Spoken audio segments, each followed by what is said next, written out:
Shameful.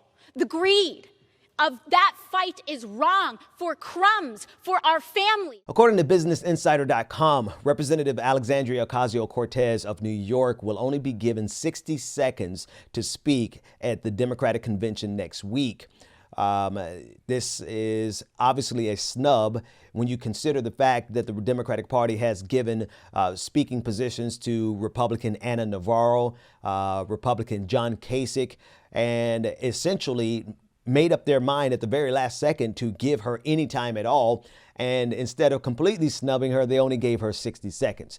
This makes absolutely no sense in context of the fact that for Joe Biden and Kamala Harris to win, they are going to need progressive voters. This election is not a shoo-in. And so to snub her at this point shows a level of pettiness that the Democratic Party is willing to engage in that would put the election actually at risk. And not to mention the fact that she is one of the biggest and brightest stars of the Democratic Party right now.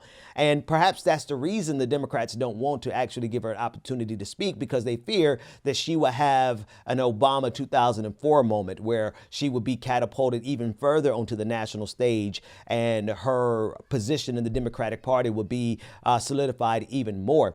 Now, to be sure, AOC is an amazing orator, and I'm confident that she won't need more than 60 seconds to speak truth to power. Listen to this exchange on the floor of the House of Representatives. I represent one of the hardest hit communities in the hardest hit city in this country, Queens, New York. 13 dead in a night in Elmhurst Hospital alone. Our community's reality is this country's future if we don't do anything. Hospital workers do not have protective equipment. We don't have the necessary ventilators.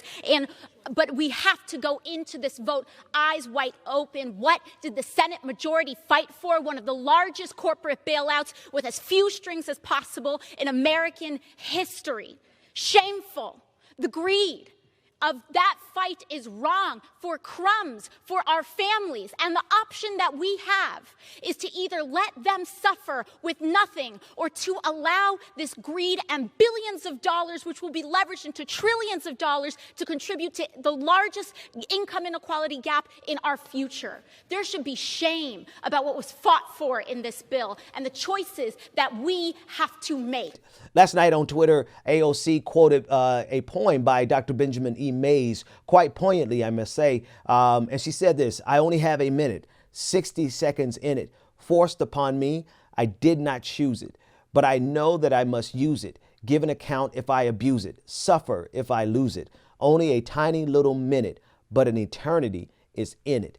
As she quoted that, to everyone's surprise, she got a response from Miss Jacobs, her second grade teacher. And this is what Miss Jacobs said on Twitter. She said, "You've got this. Remember all those poems we recited together in second grade?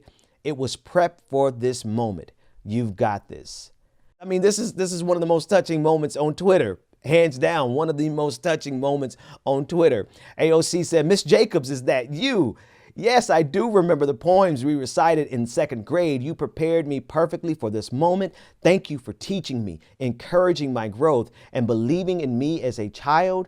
And Mrs. Jacobs replied one last time, "Yes, yes, it's me. I'm here. I've been here, trying to reach you for the past 2 years. You are my superhero. I want to give you a hug when hugs are safe again. Always, always here for you." One of the most touching moments on Twitter, hands down, poignant, because it's not going to take AOC more than a minute to actually devastate this system that wants to insist on maintaining a status quo that is detrimental to so many people.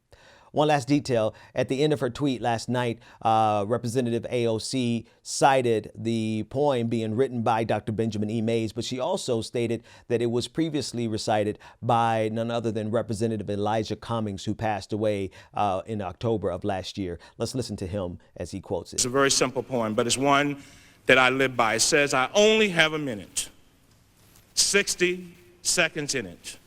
Forced upon me, I did not choose it.